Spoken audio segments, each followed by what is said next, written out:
Airboy, isang mapagpalang araw sa inyo mga G's. Alam ko maraming magagalit sa akin dito, pero poke ng ina, wala akong pake. So, para sa mga para sa mga tropa natin na may aso at saka mga nagbabalak magkaroon ng aso. Bakit nyo ba gusto magkaroon ng aso? Alam nyo ba kung bakit? Dahil cute, kesyo binigay ni ganito, binigay ni ganyan. Gusto ko kasi yung kapitbahay ko meron, gusto ko kasi mahal to, gusto kong i-flex.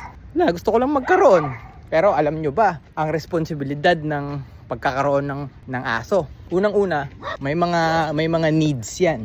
May mga kailangan niya mag-exercise, kailangan niya magpa-check up, kailangan niya ng mga kung ano-ano. Anyways, aside from all of that, ang pinaka-benefit ng pagkakaroon ng aso para sa tao ay unang-una, emotional support. At ang sunod, syempre sa mga askal, bantay, okay, I get it. Pero iba yung may breed na aso. Pero anyways, para sa akin, ang pinaka-benefit ng aso ay dahil may needs siya, kailangan mong ibigay yung needs niya. Which is, example is, maglakad.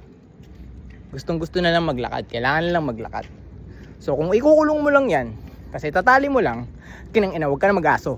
So, that being said, yung mga yan, gusto na lang maglakad. Alam nyo ba kung anong benefit yan sa inyo?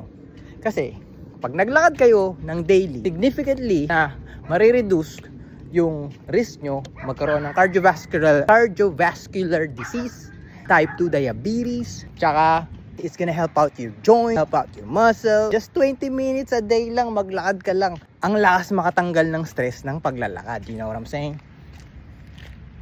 Diba? Tapos, healthy pa yung aso mo kasi naglalakad. Hindi lang yung nakakulong. Kawawa naman, diba?